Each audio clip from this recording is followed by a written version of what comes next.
तो दोस्तों नमस्कार, मैं हूँ रेखा उपाध्याय। स्वागत करती हूँ अपने यूट्यूब चैनल पे। आज एक बहुत प्यारा राम भगवान ससुरारी गए थे उसी समय का गीत है। आप सबको अच्छा लगेगा तो कमेंट में ज़रूर बताना। आज मिथिला नगरिया निहाल सखिया, आज मिथिला नगरिया निहाल सखिया, चार दूल्हा में बड़का कमाल सखिया, चार दूल्हा में बड़का कमाल सखिया।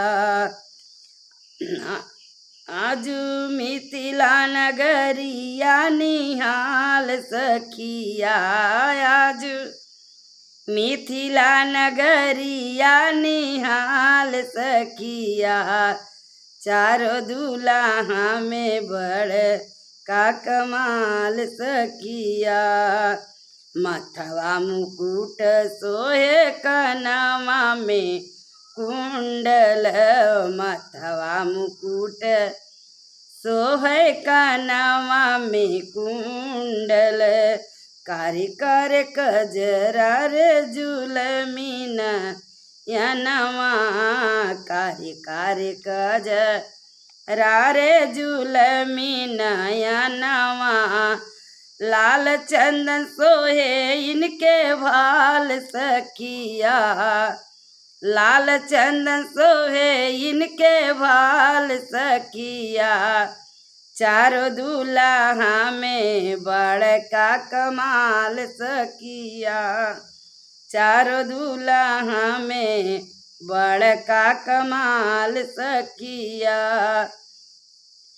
गोरे गोरे गोरे गोरे जोड़िया समात हैं अखिया सुवन, गोरे गोरे जोड़िया सम्राट हैं अखियनु के, देख लिए कनवा न सुनात है, देख ली न आखिया न कनवा सुनात है, जुग जुग जोड़ी लिए विशाल सखिया, जुग जुग जोड़ी लिए विशाल सखिया, चारों दूल्हा में बड़का कमाल सखिया, चारों दूल्हा में बड़का कमाल सखिया। आज मिथिला नगरिया निहाल सखिया, आज मिथिला नगरिया निहाल सखिया, चार दूल्हा में बड़का कमाल सखिया, जुग जुग जोड़ी लिए विशाल सखिया, चारों दूल्हा में बड़का कमाल सखिया।